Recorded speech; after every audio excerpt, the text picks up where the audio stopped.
기도하고 주님이 주신 말씀 나누도록 하겠습니다. 기도하겠습니다. 주님, 오늘도 우리가 주님의 말씀 앞에 나왔습니다.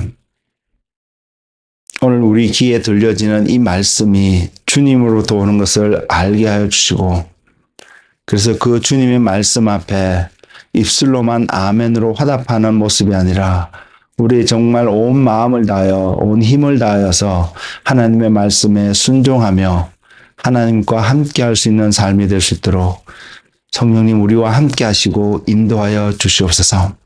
하나님, 이제는 우리에게 정말로 깨닫는 마음과 듣는 귀를 허락하셔서 하나님이 어떠한 분이신지를 깊이 경험하는 우리의 삶이 될 수 있도록, 그래서 하나님이 찾으시는 한 사람의 예배자로 하나님께 온전히 드려지는 우리의 삶이 되도록 인도하여 주시옵소서.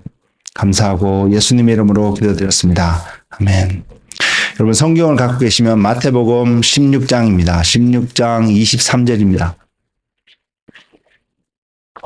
한 절입니다. 한 절인데 제가 한 절이라고 한 절에서 머물러 있는 사람은 아니니까 제가 늘 그런 표현을 하지만 그 말씀에서 시작을 하기를 원합니다.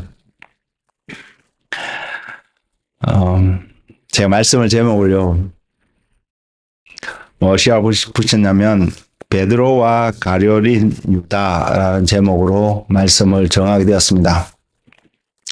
물론 이 내용을 들어보시면 무엇을 전하고자 하는지 여러분 캐치할 수 있을 거라고 생각을 하는데, 정말로 여러분 이 메시지를 통해서 하나님이 전하고자 하시는 그 메시지를 여러분 아멘으로 받고 여러분 삶 속에 30배, 60배, 100배의 풍성한 열매가 맺혀지는 은혜의 삶이 되기를 주님의 이름으로 축복을 드립니다. 마태복음 16장 23절 말씀입니다. 예수께서 돌이키시며 베드로에게 이르시되 사탄아, 내 뒤로 물러가라. 너는 나를 넘어지게 하는 자로다. 내가 하나님의 일을 생각하지 아니하고 도리어 사람의 일을 생각하는도다 하시고,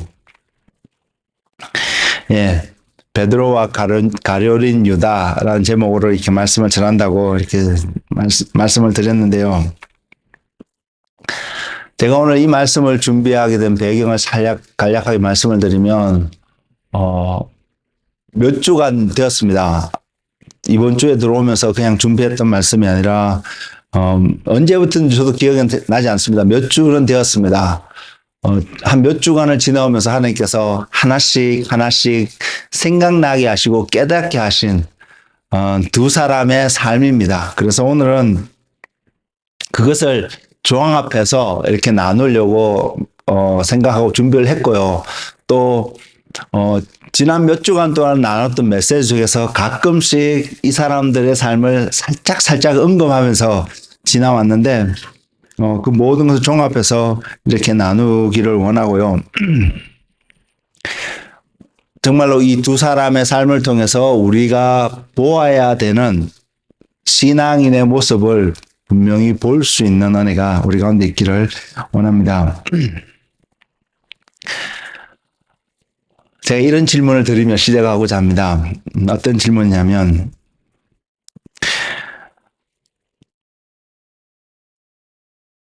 여러분의 인생 가운데 정말로 이분이면 신뢰할 만하다, 저분처럼 성숙한 분이 있을까, 저분처럼 또한 영적인 사람이 있을까 하는 사람을 만나서 대화를 나누는 가운데 여러분이 어떤 이야기를 했는데, 여러분에게 들려왔던 그 내용에 여러분의 마음은 너무나 선한 의도로, 좋은 생각으로, 또 그분을 위하는 마음에서 이렇게 표현을 했습니다. 어떤 표현을 했는데 그 대답이 지금 주님께서 베드로에게 하셨던 대답과 같은 답을 듣는다면 그 대답은 이 대답입니다. 사탄아, 내 뒤로 물러가라. 그런 대답을 듣는다면 여러분의 마음은 어떨까요? 더 나아가서요, 여러분 정말로 선한 의도로 여러분이 갖고 있는 모든 것으로 모든 마음을 들여서 나름 하나님을 섬기겠다고, 하나님을 예배하겠다고 하나님 앞에 뭔가를 가지고 나왔는데, 그날 주님께서 여러분에게 베드로에게 하셨던 것처럼 사탄아 내 뒤로 물러가라. 너는 지금 사람의 일을 생각하고 있지 하나님의 일을 생각하고 있지 않다라고 소위 책망하는 말씀이잖아요. 이 말씀을 듣는다면 여러분 마음이 어떨까요?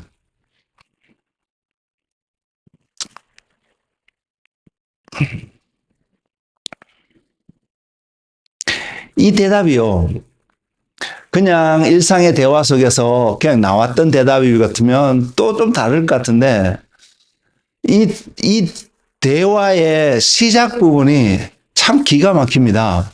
어메이징한 대화의 시작입니다. 그것이 무엇이냐면 주님께서 제자들에게 물었습니다. 물론 그 앞에 주님께서 제자들에게 질문하기를 사람들이 나를 누구라 하느냐 그런 질문을 또 하셨지만 또한 주님이 제자들에게 질문을 하셨습니다. 그러면 너희는 나를 누구라 하느냐?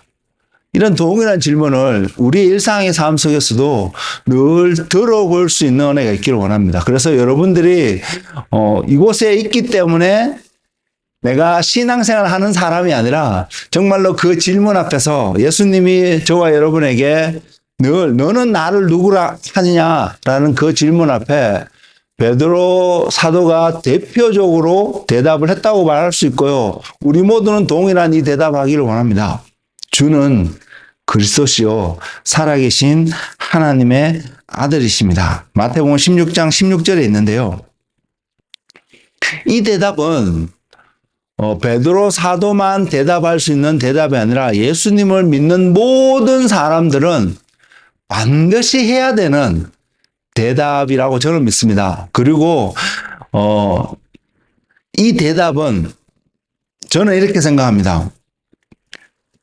우리가 주님 앞에 드릴 수 있는 표현은 다를 수 있을 것 같습니다. 그렇지만 이 표현의 이 대답은 이렇게 고백하는 우리의 신앙 고백이 된다라면 우리가 주님 앞에 들을 수 있는 최고의 신앙 고백이라고 저는 믿습니다. 그리고 단순히 우리가 어떻게 이것을 알게 되었던 이 최고의 신앙 고백을 하는 것으로 만족하는 것이 아니라 또한 이 최고의 신앙 고백이라고 제가 표현하는 이 고백은 우리가 이 세상에서 또 주님과 함께하는 영원한 나라에서 경험할 수 있는 모든 영적인 세계와 영적인 삶과 영의 것이라고 말할 수 있는 모든 것보다도 가장 뛰어나고 가장 심오하고 가장 깊이가 있으며 가장 완전한 영의 삶을 표현하는 영적인 것을 표현하는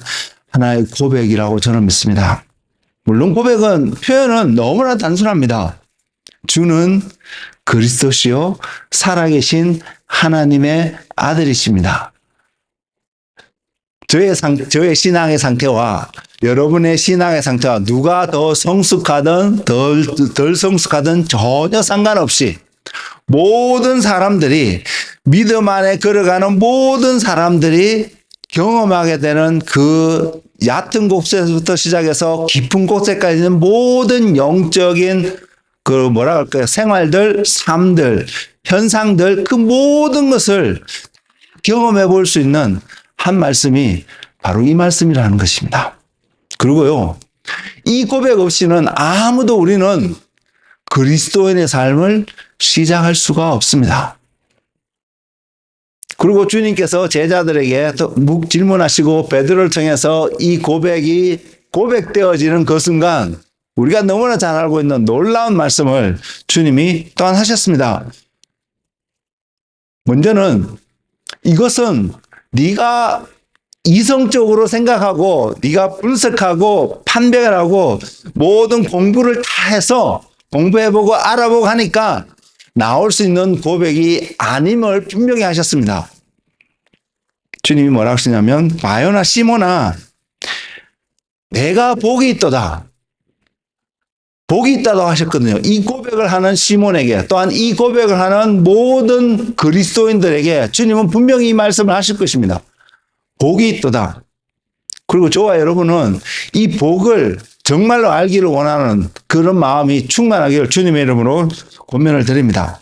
복이 있도다. 이를 내게 알게 하니는 혈육이 아니라고 했습니다. 여러분 공부해서 알 수 있는 것이 아니라고 했습니다. 여러분 어디 가서 컨퍼런스 가서 듣는다고 해서 알 수 있는 것이 아닌 것입니다. 여러분이 갖고 있는 모든 것을 투자한다고 해서 알 수 있는 것이 아닌 것입니다.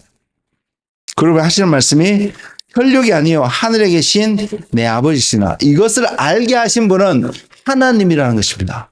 그 말은 단순하게 말해서 내가 이것을 고백할 수 있다면 이것을 정말로 고백하는 한 사람이라면 여러분 이렇게 여러분 선포하고 다니셔도 괜찮습니다. 나는 하나님을 만났고 나는 하나님이 나와 함께하고 계시다는 것을 말입니다. 하나님이 함께하지 않으면 절대로 고백되어 줄 수 없는 그런 말씀입니다.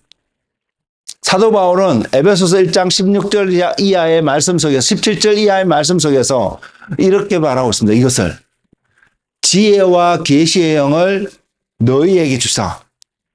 하나님께서 저와 여러분에게 이 지혜와 계시의 영을 우리에게 주지 않으면 하나님을 알지 못함을 분명히 알기 때문에 이 기도문을 하고 있는 것입니다.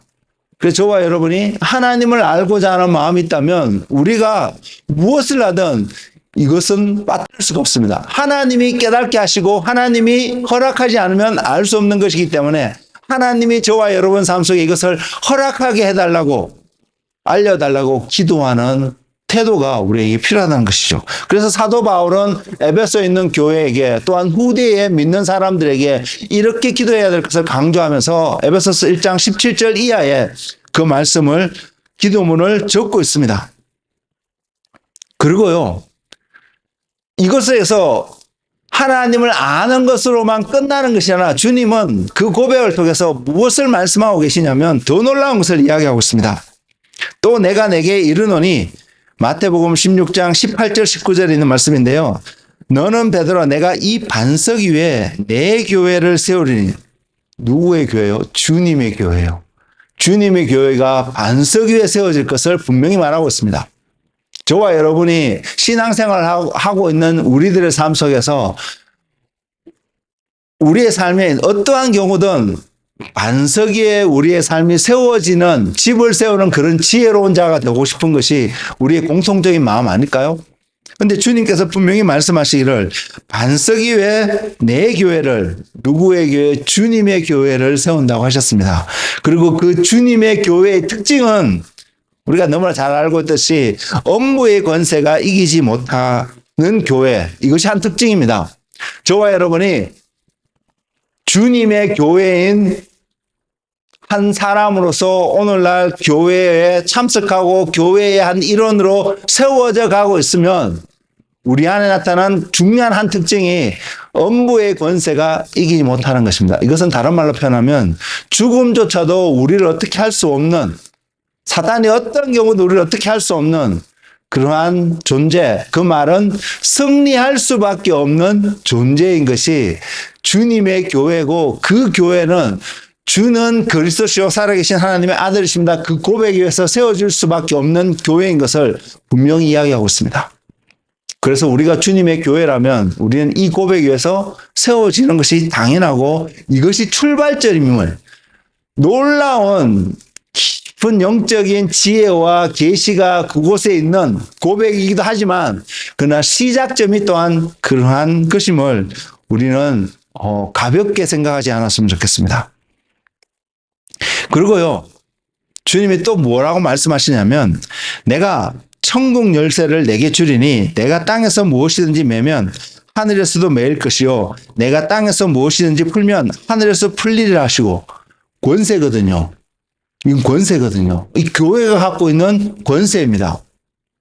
그러면 우리 정직하게 우리 자신을 돌아봐서 우리 모두는 내가 주님의 교회다라는 표현을 하기를 주저없이 하고 싶은 마음이 우리 안에 다 있을 텐데 그렇다면 우리의 현재의 모습을 바라보면서 내 삶은 지금 나의 삶은 업무의 권세가 이기지 못하는 주님이 선포하신 바로 이 교회의 모습으로 빚어져 가고 있는가? 또는 그 다음 절에서 이야기하고 있는 천국의 열쇠를 가지고 열면 하늘에서도 열리고 닫히면 하늘에서도 닫힐 수 있는 그 권세를 가진 삶으로 살아가고 있는가? 우리 자신을 점검해 보면 정직하게 고백할 때 우리 안에 부끄러운 모습들이 나타나는 것 또한 사실이 아닐까 생각을 합니다. 이유를 불문하고 우리의 현재의 모습이 어떠한 모습과 상관없이 저와 여러분이 생각 속에 마음 속에 오늘 이 시간 이후에 분명하게 새겨놓기를 원하는 한 가지 사실은 교회는 주는 그리스도시요 살아계신 하나님의 아들이십니다라는 그 고백이 위해서 시작되어 줄 수밖에 없고 시작되어져야 하고 내가 주님을 따르는 주님을 믿는 한 사람으로서 교회라고 생각한다면 내 삶은 바로 이 고백이 위해서 이루어져야 된다는 사실을 기억하고요. 또 하나는 엄부의 권세가 이기지 못하는 그러한 존재인 것을 기억하기를 원하고 또 마지막 하나는 천국의 열쇠를 가진 존재인 것을 기억하는 저와 여러분의 삶이 되기를 원합니다. 현재 우리가 내가 정말 이런 존재로서 이런 삶을 살아가고 있느냐 이거는 그 다음의 문제입니다. 우리의 정체성이 주는 그리스도시요 살아계신 하나님의 아들이십니다라고 고백하는 이 고백 위에 세워지는 우리의 정체성이 바로 이러한 존재인 것을 잊지 않는 저와 여러분의 삶이 되기를 주님의 이름으로 축복을 드립니다. 베드로가 대표적으로 저는 고백했다고 이렇게 표현할 수 있다고 생각합니다. 그 베드로에게 그런 저와 여러분에게 주님이 이런 이야기를 하실 수 있다는 사실 놀랍지 않으세요? 사탄아, 내 뒤로 물러가라. 너는 하나님의 일을 생각하지 아니하고 사람의 일을 생각하는도다.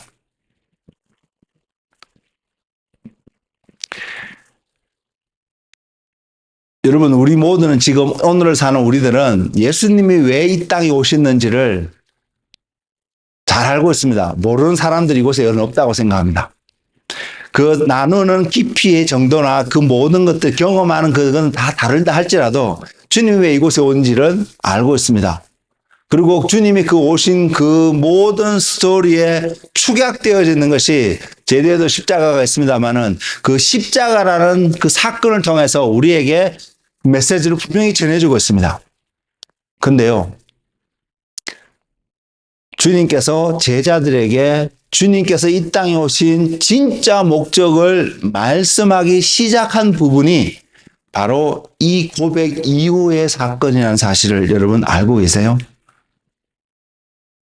그전에는 하나님의 나라를 이야기도 하시고요. 또 선한 일도 행하시고요. 귀신도 내어 쫓으시고요. 병자도 고치시고요. 여러 가지 많은 일들을 행하시면서 하나님 나라의 아름다운 모습을 선한 모습을 알려주셨지만 주님이 왜 정말로 이 땅에 오셨는지 온전한 그 목적은 알리지 않으셨다는 사실입니다. 근데 이 고백 위에 그것을 알리기 시작했다는 사실입니다. 오늘날도 동일하게 이 일들이 일어난다고 저는 믿습니다. 하나님의 은밀한 곳에 있는 주님의 마음의 깊숙한 곳에 있는 주님이 생각하는 그 계획과 그것들의 어떤 비전들이 주님이 누구신지를 정확하게 알고 고백하는 사람, 그래서 주님 앞에 나오는 한 사람 한 사람을 통해서 세상 가운데 unfolding 되어지는, 알려지는 일들이 어느 때보다도 더 많이 일어나는 시대에 저와 여러분이 살고 있다는 사실을요. 그래서 우리 모두는 내가 정말로 주는 그리스도시요 살아계신 하나님의 아들이십니다라는 그 고백 위에서 오늘 또 살아가는 신앙생활하는 자라고 여러분 정말로 자신이 여겨진다면 하나님 안에 있는 깊은 계시의 비밀들이 여러분 삶 속에서 펼쳐져서 알려져서 여러분 삶 속에 예수 그리스도가 종깃게 되어지는 은혜가 넘치는 삶을 살아가시는 그런 은혜의 삶이 되기를 주님의 이름으로 축복을 드립니다.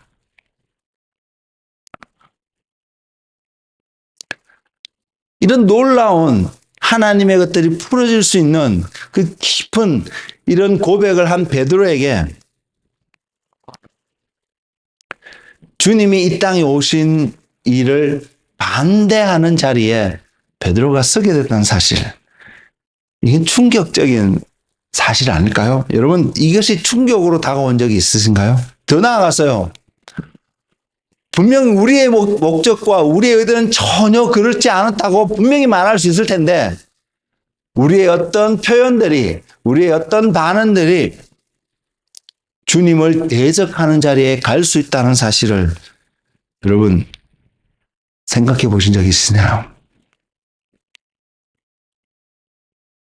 우리는 어쩌면 사탄아 내 뒤로 물러가라 이러한 말 속에 우리의 마음이 상해서 정말로 주님을 떠나게 되는 결과들을 맞이하는 사람들이 있을 줄은 모르겠습니다. 근데 중요한 원리가 원칙이 그 뒤의 말씀 속에서 주님이 이야기하고 있습니다. 사탄과 함께하는 일이 되는 또는 하나님과 함께하는 일이 되는 그 기준이 주님이 말씀하시기를 내가 하나님의 일을 생각하지 아니하고 도리어 사람의 일을 생각하는도다. 우리 일상의 삶 속에서 여러분 가만히 살펴보면 이성적으로 생각했을 때에 하나님의 일이 이런 것이라는 걸 알게 되고 그러면 이렇게 살아야 되는 이렇게 해야 되겠구나 라는 건 너무나 쉽게 알려지는 많은 일들이 있습니다. 분명히 있는데 근데 이 일들이 내 삶 속에 내가 직접 경험하는 어떤 일이 되어지는 그 순간 우리는 더 이상 이성적으로도 하나님의 일을 생각하는 것이 아니라 감성적으로 내 일을 바라보고 내게 유익되는 어떤 선택을 하려고 하고 어떤 위로를 받고 어떤 뭔가를 얻으려고 하는 우리의 모습을 여러분 발견하고 계시나요? 여러분 그 모습을 여러분 보실 수 있나요? 성경은 제가 종종 쓰는 표현 중에 하나가 골로새서 3장 2절에 있는 표현을 주로 자주 쓰는데요. 땅의 일을 생각하지 말고 하늘의 일을 생각하라 라고 말하고 우리 모두는 맞아 그것이 맞는 삶이야 라고 느끼고요. 내가 아닌 다른 사람한테 어떤 일이 발생하면 우리는 너무나 쉽게 땅의 일을 생각하지 말고 하늘의 일을 생각해야지 왜 기도하지 않아? 하나님 앞에 나아가라는 이야기를 너무나 쉽게 하는데 정작 그 문제가 우리에게 다가오면 내 삶 속에서 일어나면 우리 자신은 그러지 못하는 모습을 여러분 발견하시나요? 내가 이런 신앙생활을 하고 있구나라는 모습을 여러분 보시고 있느냐고 질문을 드리고 있습니다. 저는 이번 주 한 주간을 지나면서 이런 사람들의 이야기를 경험하고 듣게 되었거든요.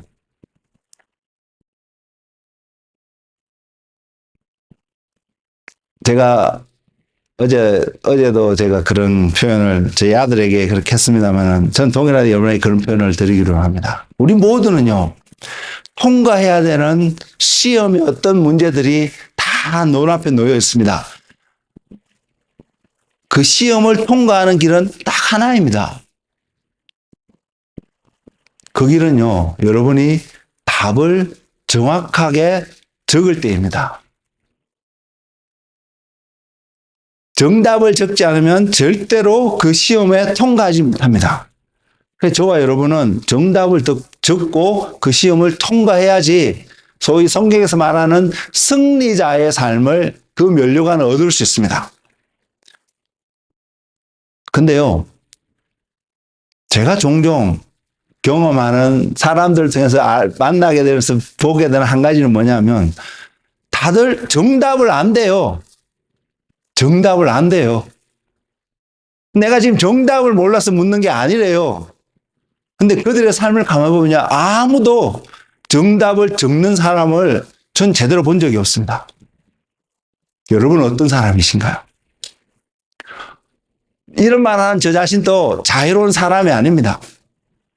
그렇지만 저는 하나님 앞에서 저 자신뿐만 아니라 여러분 자신도 이 기준을 명확하게 세울 수 있는 갖고 계신 분이 되기를 원합니다. 정답을 적어야 내가 그 시험 문제를 맞을 수 있다는 사실을요. 그러면 어떠한 희생과 대가가 있더라도 정답을 적을 수 있는 자리에 가는 은혜가 여러분 삶 속에 있어야 합니다. 여러분 그것을 선택하셔야 합니다. 그렇지 않으면 하나님의 일처럼 보여지는 일도요, 더 이상 하나님의 일이 아닌 사람의 일이 되어질 수 있고요. 사람의 일이 되어질 때는 저와 여러분에게 생명을 주지 못한다는 사실을 깨닫는 은혜가 우리 가운데 저는 부족하지 않았으면 좋겠습니다. 충만하지 않아도 됩니다. 부족하지 않았으면 좋겠습니다. 그러면 정답을 적을 수 있지 않을까 이런 생각이 들거든요. 사람의 일은 분명히 땅에 속한 일일 것입니다. 사람의 시각으로 사람의 일로서 우리가 서로가 서로를 바라보면 맞습니다. 아파할 때 같이 아파할 수도 있고요. 즐거울 때 같이 즐거워할 수도 있고요. 기뻐할 수도 있고요. 또 오리를 가자면 심리까지는 몰라도 또한 오리뿐만 아니라 육리, 칠리도 갈 수 있는 이런 마음들이, 이런 삶의 태도들이 나올 수도 있습니다. 근데 성경이 보여주는 한 기준은 오리를 가자면 심리도 갈 수 있는 태도가 우리 가운데 나와야 되거든요. 분명 이것은 사랑하지 않으면 절대로 갈 수 없을 것입니다. 근데 그 사랑이 하나님으로부터 나오지 않으면, 하나님으로부터 그 사랑으로 나와서 그 사랑이 채워지지 않으면 여러분 절대로 심리를 가는 일이 발생하지 않을 것입니다. 그런 부모와 자식 간에도 마찬가지일 것입니다. 우리가 이 땅에서 경험할 수 있는 어떠한 관계 속에서도 하나님으로부터 출발되지 않으면 온전히 경험하지 못할 것입니다.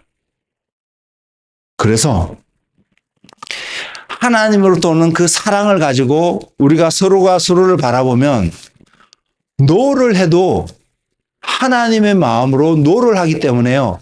그 사람을 살릴 수 있고요. 예스를 해도 하나님의 마음으로 예스를 하기 때문에 그 사람을 살릴 수 있습니다. 반대로 하나님이 빠져버리면 노를 하면 당연히 우리는 저 사람과 나랑 관계없다고 손을 들고 떨어지기 때문에, 헤어질 수 있기 때문에 더 이상 아무런 관계없는 어떠한, 그래서 상대방의 삶이 또한 나의 삶이 피폐해 줄 수도 있는 일들이 쉽게 발생할 수도 있고요. 예스를 하면 어떻게 함께 뭔가를 지고 가는 것 같은데 둘 다 망할 수 있는 일들이 얼마든지 발생할 수 있다는 사실을요. 그래서 그리스도인들의 삶은 예스냐 노냐 이거보다 더 중요한 것은 이것이 하나님께로부터 와서 내가 하는 예스냐, 하나님께로부터 와서 내가 하는 노이냐, 이것이 세워지는 것이 너무나 중요하다는 것입니다. 근데 베드로의 이야기를 하고 있는데요. 주님이 누구신지 고백한 그 베드로도 지금 그 당시 상황에서 하나님이 하고자 하는, 예수 그리스도를 통해서 하고자 하는 계획들을 조금씩 풀어질 때에 반대하는 입장에 섰다는 사실을, 이거 한 번만 있었던 것이 아닙니다. 성만찬상에서 주님께서 베드로에게 또한 그런 이야기를 하십니다. 오늘 밤 다 굴기 전에 내가 나를 3번 부인하리라. 여러분, 오늘 지금 주님께서 여러분에게 이 말씀을 여러분에게 하신다면 여러분 마음은 어떠실까요? 물론 베드로가 그걸 받아들이지 않았습니다.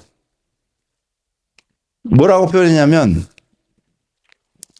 자기는 절대로 주님을 버리지 않을 거라고 이렇게 고백했습니다. 그 고백이 마태복음 26장 33절에서 35절에 기록되어 있거든요.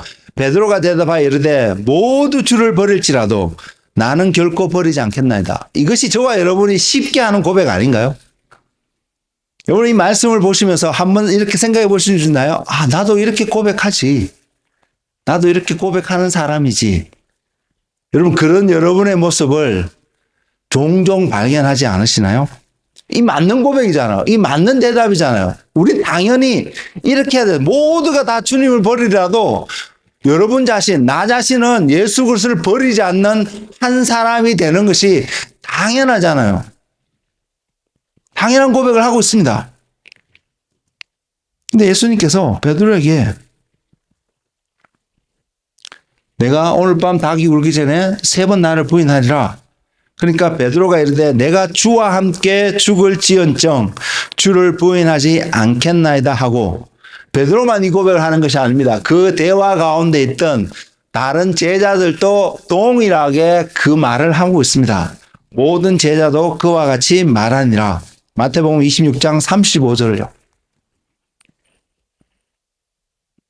교회 안에 있는 모든 사람들이 이 질문 앞에 모두가 다 이렇게 대답하지 않을까요? 전 여러분들도 다, 저도 마찬가지고 우리는 이 대답을 하는 사람이라고 생각합니다. 이것이 또한 바른 것이고요. 정상적인 한 모습이고요.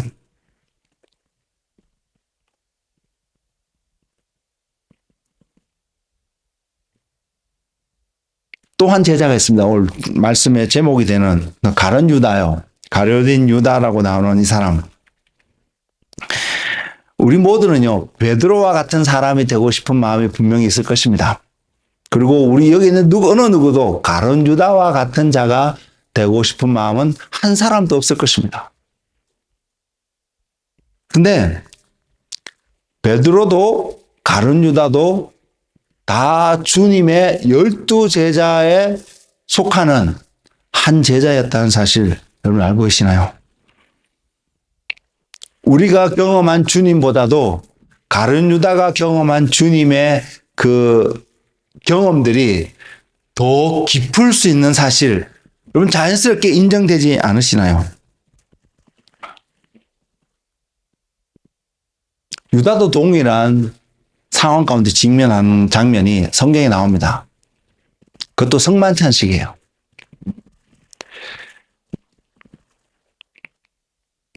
주님께서 제자들에게 이렇게 말씀하십니다. 주님이 가야 될 길을 이야기하시고요. 내가 십자가에 죽을 것에 대해서 말씀을 하시면서요. 또 하시는 이야기가 너희 중에 하나가 나를 팔리라. 여러분이 주님의 제자라고 생각하고 있는 이상 이것이 정말로 가능한 일이라고 생각을 하세요? 제자면 가능한 일이 전혀 아닙니다. 가능했어도 안 되고요. 근데 주님을 판 자는 분명히 우리가 알다시피 가룟 유다고, 그 사람은 주님의 제자 중에 한 사람이었습니다. 그러자 제자들이 묻습니다. 주님 누구입니까? 누가 그런 일을 합니까? 그래서 주님께서 말씀하시기를, 요한복음 13장 26절 이하인데 주님께서 이렇게 표현합니다. 내가 떡 한 조각을 적셔다 주는 자가 그니라 하시고 곧 한 조각을 적셔서 가룟 시몬의 아들 유다에게 주시니, 저와 여러분이 그 자리에 있어서 주님께서요, 떡 한 조각을 찍어서 저에게, 여러분에게 주시면서, 이 대화의 내용 속에서 주시면서 내가 이 떡을 주는 그 사람이 바로 나를 배반할 자라 라고 말을 하는 것을 듣는다면 우리의 마음이 어떨까요? 가룟 유다의 마음이 어땠을까요? 너무 황당하지 않을까요? 성경에 저는 가룟 유다가 그 전부터 예수님을 팔아야겠구나 이렇게 생각하기가 좀 어려운 부분이 좀 있거든요. 그런데 이 요한복음의 말씀을 보면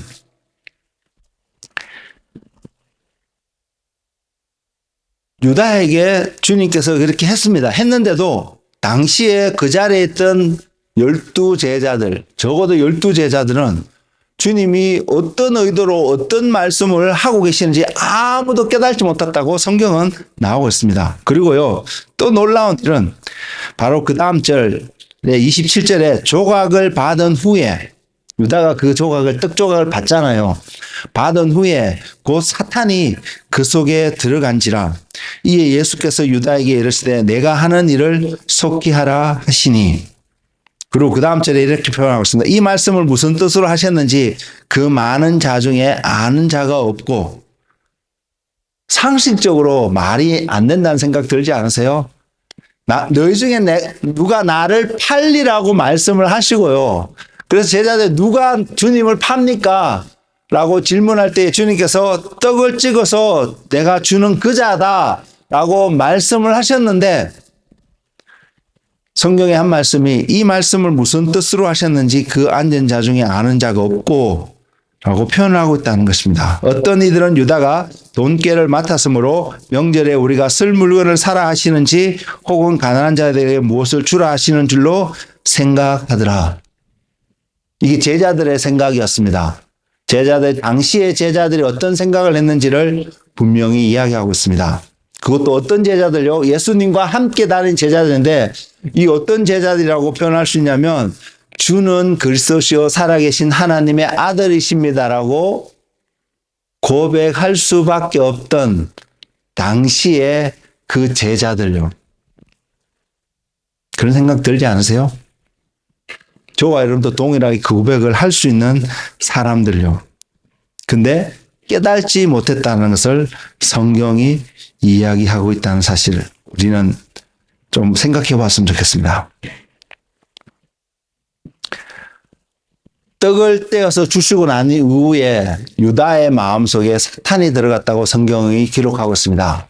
여러분, 사탄이 우리의 마음속에 언제 들어오는지 여러분 알고 계시나요?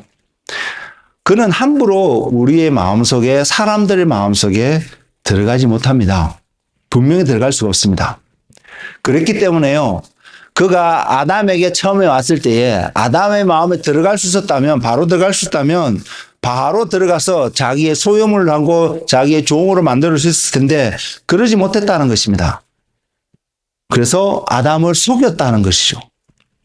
그 속임의 결과로 무엇이냐면 이 모든 것이 자기에게 합법적으로 넘겨졌다는 것입니다. 결국 우리에게 어떤 메시지를 던져주냐면, 우리가 허락하지 않는 이상 사단이 우리의 마음속에 절대로 들어올 수 없다는 사실 말입니다. 환경적으로, 상황적으로 내가 좌절하고 낙담하고 이렇게 될 수밖에 없는, 이렇게 표현할 수밖에 없는 우리의 모습을 이해할 수 있는 상황이 있다 손 치더라도요, 내가 그것을 허용하지 않는다면 절대로 사단은 우리에게 들어와서 우리를 어떻게 할 수 없다는 것을 성경은 분명히 증거하고 있습니다. 여러분, 이것을 믿으신다면 우리는 어떠한 경우에도 사단이 우리에게 들어오게 하는 일을 하면 안 된다는 사실을 우리는 기억해야 되지 않을까요? 보통의 경우에 사단이 사람들의 마음속에 쉽게 들어가는 몇 가지가 들어서 간단하게 말씀을 드리면 크게는 죄 짓는 어떤 순간들입니다. 좀 더 세분하게 들어가면 용서를 해야 되는데 용서하지 못하는 우리 어떤 마음들이 그 마음을 계속 가지고 있을 때에, 또는 분노하는 마음들을 계속 가지고 있을 때에, 화를 내는 마음들을 계속 가지고 있을 때 사탄은 쉽게 그 사람의 마음속에 들어갈 수 있습니다. 반대로 용서를 너무 잘하는 사람들, 그리고 전혀 화를 내지 않을 수 있는 어떤 사람들에게는 사탄은 결단코 임의대로 들어가지 못할 것이기 때문에 못할 것입니다. 그 말은 우리가 사탄에게 문을 열어주지 않으면 사탄이 들어올 수 없다는 것을 분명히 보여주고 있는데, 사탄이 가룟 유다의 마음속에 들어갔다는 것은 성경에 자세히 설명하고 있지는 않습니다. 그래서 정확하게 이랬을 거라고 말씀드릴 수는 없습니다. 그렇지만 사단이 일반적으로 어떻게 사람의 마음속에 들어가는가를 여러 가지 통로를 통해서, 경험들을 통해서 확인한 바에 의하면 우리는 이런 생각을 할 수 있습니다.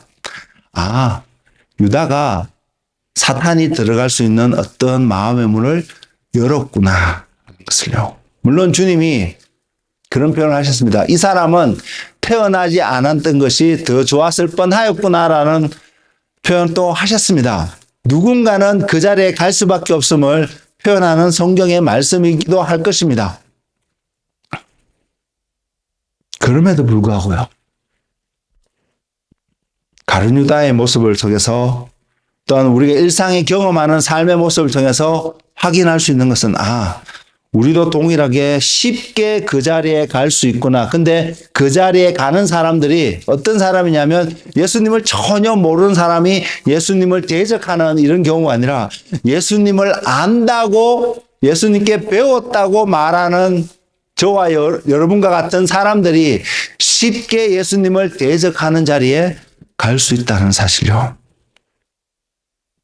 예수님을 십자가에 못 박혀 죽인 자가 유대인들이잖아요. 성경에 분명히 기록하고 있잖아요. 더 구체적으로 나가면 서기관과 바리새인들이 시기하는 마음에서 예수님을 십자가에 못 박였다고 성경은 분명히 증거하고 있습니다. 그들이 누군가요? 누구보다도 내가 하나님을 더 잘 알아, 하나님을 가르친다고 말하고 있는 이 삶이 바로 하나님을 섬기는 삶이야라고 이야기하고 있는 어떤 사람들로 말미암아 예수님을 십자가에 못 박았다는 사실을 성경이 증거하고 있습니다.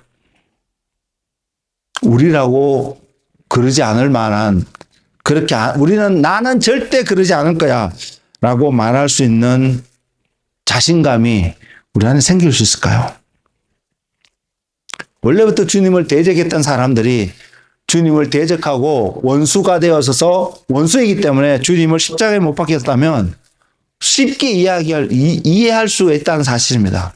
근데 그 원수의 역할을 한 자가 몸 안에서 발생했다는 사실. 가룟 유다는 저는 이렇게 표현할 수 있다고 생각합니다. 주님이 행하셨던 여러 가지 일들을 보고 또한 주님 하셨던 말씀을 보고 또 지금 하시는 주님의 말씀을 듣고 그는 주님께 실망하지 않았을까? 상상이 되세요? 예수님을 바라보면서 실망하게 되는 모습. 근데 우리도 이런 경험들이 있지 않나요? 언제 우리가 실망하게 될까요? 열심히 기도했습니다. 말씀을 믿고 기도하고 하나님께서 이것을 이루어 주실 거라고 기도했는데 막상 그때가 됐을 때 전혀 내가 기대했던 대로 이루어지지 않은 모먼트를 그때 우리는 쉽게 실망하는 사람들 아닌가요? 어쩌면 당연할 수 있다고 생각합니다. 이것이 우리의 모습이라는 거죠. 이것이 저와 여러분의 모습이라는 거죠. 이것이 너무나 일상의 삶 속에서 쉽게 발생하는 우리의 모습인 것을 여러분 스스로가 알고 계시냐는 것입니다. 나 아닌 다른 사람을 보면서 우리는 알 수 있습니다. 저 사람이 그러고 있구나. 이게 중요한 게 아니고요. 내가 그러고 있다는 사실을 여러분 발견하시냐는 것입니다.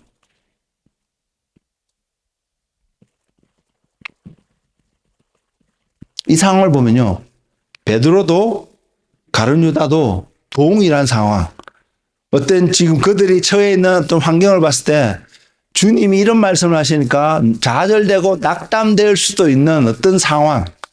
실망할 수 있는 상황. 누가 봐도 실족하는 것이 당연해 보일 수 있는 어떤 상황요. 예수님의 다른 제자들도 마찬가지입니다. 틈만 나면 그들은 주님의 나라가 임할 때에 내가 높은 자리에 더 높은 곳에 가 앉을 거야. 그래서 주님과 함께 세상을 다스릴 거야. 그리고 그것 때문에 서로 길 가다가 서로 다투고 하는 장면도 성경은 기록하고 있지 않습니까? 우리가 이것을 충분히 예상할 수 있다고 제가 말씀드리고 있습니다. 왜요? 우리도 이런 마음들을, 이런 경험들을 한 적이 있으니까요. 우리도 마음도 동일한 이런 마음들이 있으니까요. 그렇지 않나요? 저는 그런데요.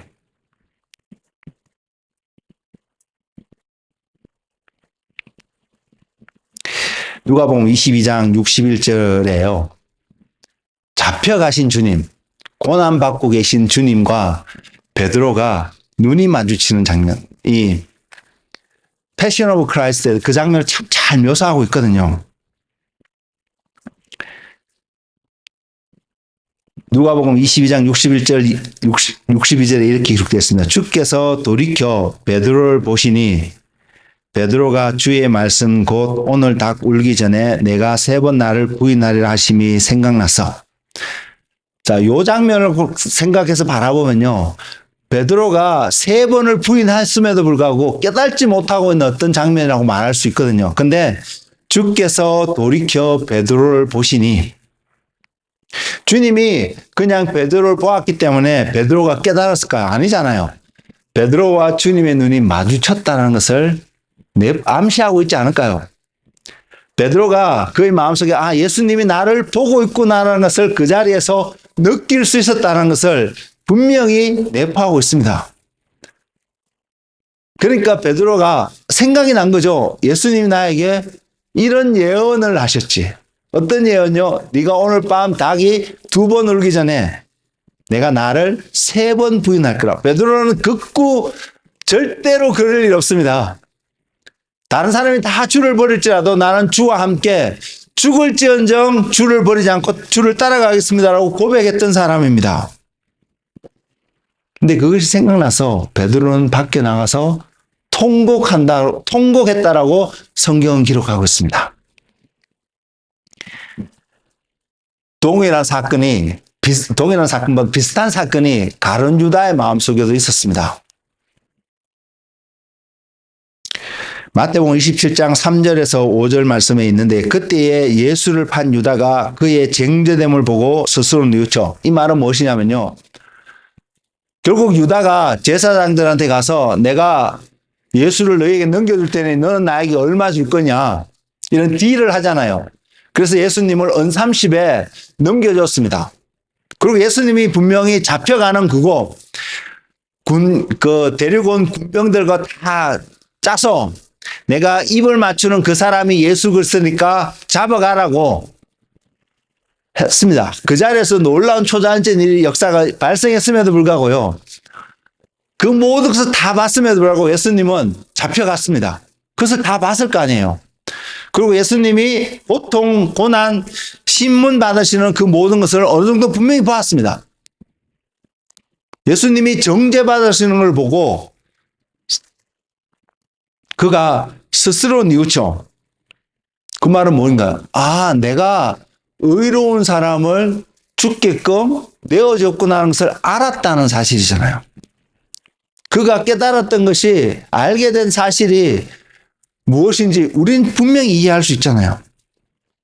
그래서 그가 한 일이 이렇게 표현했습니다. 그 언삼십을 대제사장들과 장로들에게 도로 갖다 주며 이거요.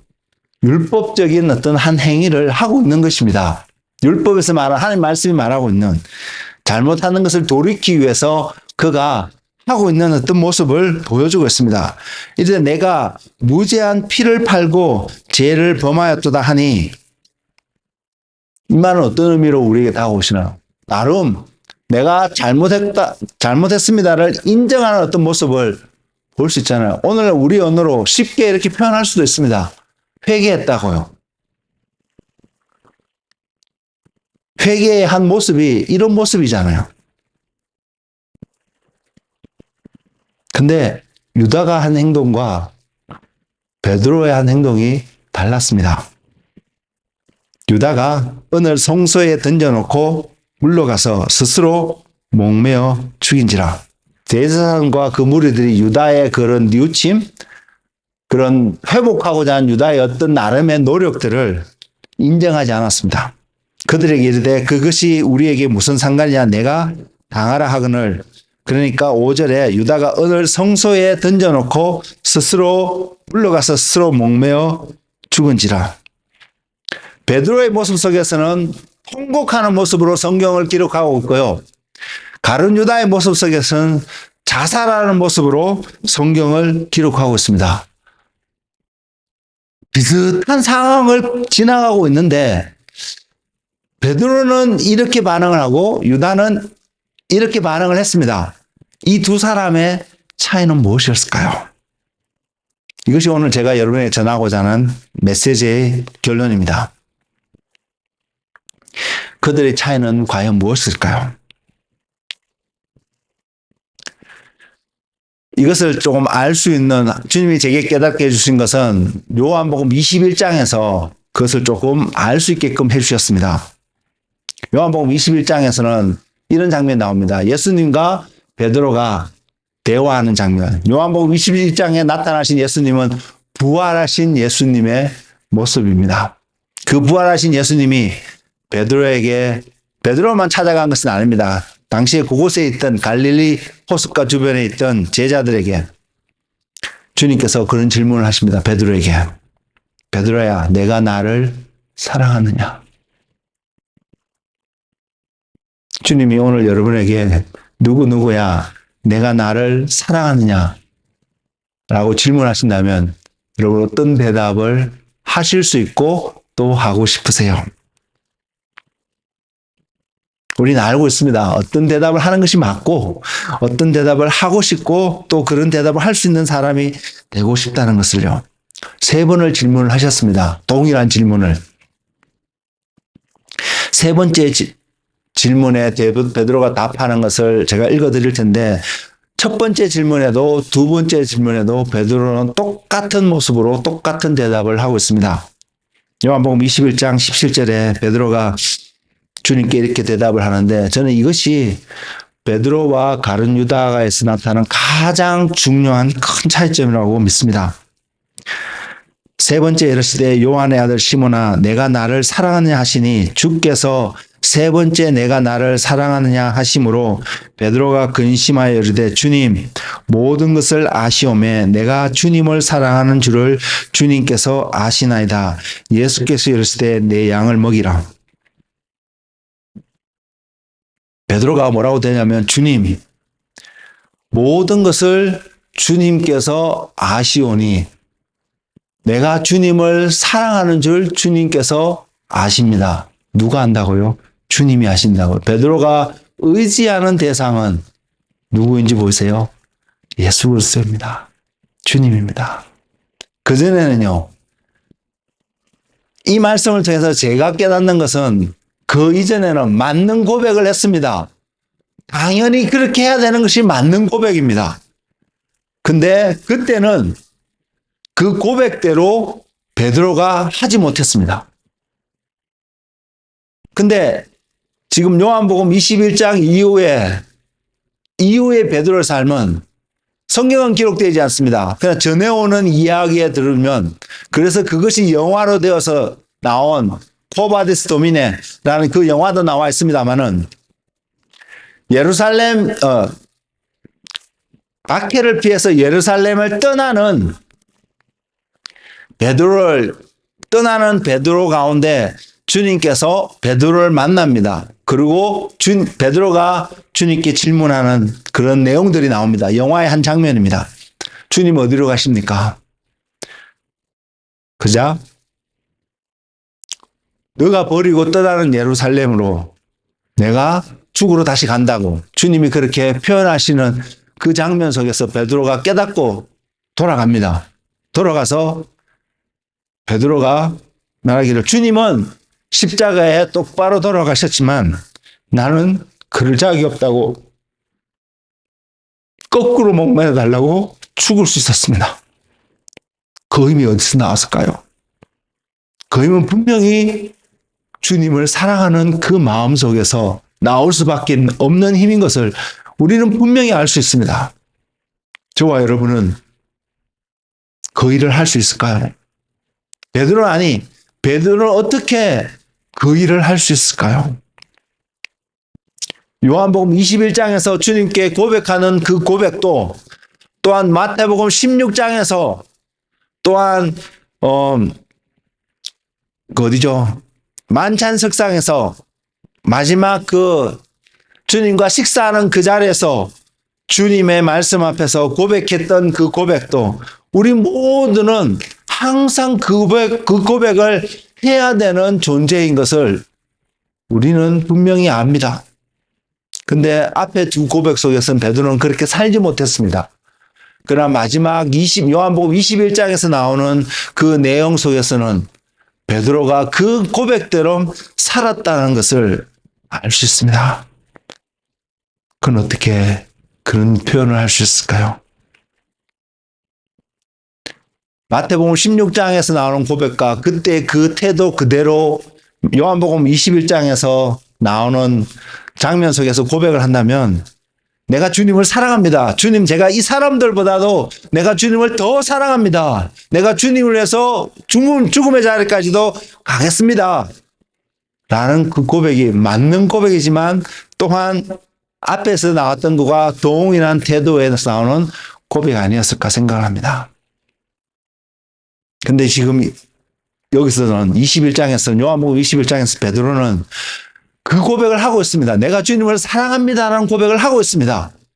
그러나 앞에서 본인이 실패했던 그 경험 속에서 그때와 같은 태도로 고백하고 있지 않다는 것을 여러분 캐치하실 수 있나요? 바로 이것입니다. 저는 저와 여러분의 삶 속에 이것이 세워지기를 원합니다. 저는 이것을 두 글자로 겸손이라고 표현하고 싶습니다. 이 겸손은요, 내가 할 수 있는 것이 아니는구나. 내 안에서 내 것의 고백을 했던 지난 날의 삶, 맞는 고백이었지만, 그래서 했던 고백은 하나님의 일이 아닌 사람의 일이 될 수 있다는 사실을요. 근데 지금 요한복음 21장에서 나오는 고백은요, 베드로는 이 고백을 합니다. 주님이 나와 함께하지 않으시면, 주님이 나에게 은혜를 주시지 않으면 저는 이런 고백조차도 할 수 없는 그런 나약한 사람입니다라는 것을 고백하고 있는 베드로. 이것이 그분을 의지하고, 그분을 신뢰하고, 그분을 바라보고, 그분을 정말로 사랑한다고 고백하는 진짜 믿음의 사람의 고백이 아닐까요? 저는 이 삶을 살아가고 싶습니다.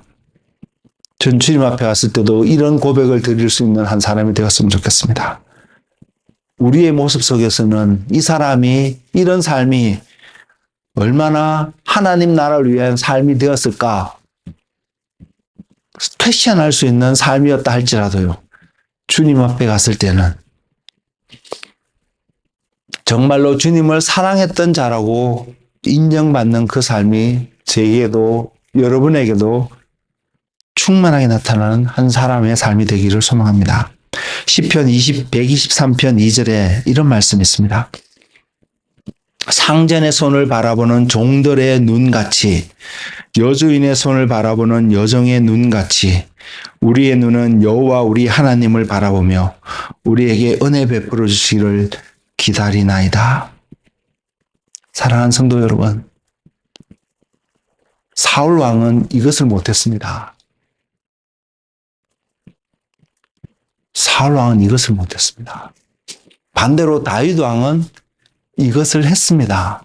그 했던 고백이, 하지 못했던 사울 왕은 사무엘을 기다리지 못하고 제사를 하나님께 드리게 되었고요. 하나님께서 아멜렉을 멸하라고 한 그 말씀을 온전히 순종하지 못하는 이유가 됐던 반면에 다윗 왕은 그것을 했다고 어떻게 고백할 수 있냐면 시편 27편 4편 말씀이 그것을 이야기하고 있습니다. 내 평생에 원하는 것은 여호와의 성전에 머물면서 주님의 아름다움을 묵상하는 그 삶이라. 그 삶의 고백이 조금 윗구절에 보면 전쟁이 몰려오고 수많은 군대가 나를 치러 온다 할지라도 내가 바라는 한 가지는 이렇게 나오거든요. 여러분 이것을 보셔야 합니다. 사람의 일은요, 전쟁이 다가오기 때문에, 고난이 다가오기 때문에 그것을 준비하고 행하는 어떤 것이 지혜롭고 또한 그것이 바르게 여겨지는 모습으로 보일 수 있습니다. 그러나 하나님의 일은, 그렇다고 다윗이 그 전쟁을 모른 채 했을까요? 그게 아닙니다. 우리 안에 세워져야 될, 그래서 이것이 하나님의 일이다라고 말할 수 있는 근거가 뭐냐면 하나님을 바라보는 것입니다. 그리고 하나님을 바라보는 그 시각으로, 그 시야를 통하여서 다가오는 전쟁을 보는 것입니다. 다가오는 어려움들을 또한 보는 것입니다. 다가오는 축복들을 보는 것입니다. 그럴 때 우리는 전쟁은 여호와께 속했다고 믿으면서 나가는 것입니다. 전쟁하러 갑니다. 그리고 축복이 우리에게 온다 할지라도 이것은 하나님이 내게 주신 은혜고 선물이라는 것을 알기 때문에 우리는 어떤 자리에 간다고, 우리는 있어야 될 바람직한 소위 겸손의 자리에 우리는 머물 수 있음을 말입니다. 사랑하는 성도 여러분, 말씀을 통해서 바로 이것을 보고 이것이 여러분 삶 속에 순종의 열매를 맺는 그런 은혜의 삶을 살아가는 믿음의 하나님의 교회가 되시기를 예수 그리스도 이름으로 축복을 드립니다. 기도하겠습니다. 우리 모두는 주님의 날개 아래 머물기를 원하는 사람들입니다. 그 주님의 날개 아래 머무는 사람은 어떠한 경우에도 하나님을 바라보는 그 눈을 놓치지 않는 사람입니다. 주님께서 핏값으로 사신 주님의 성도들이 이곳에 있습니다.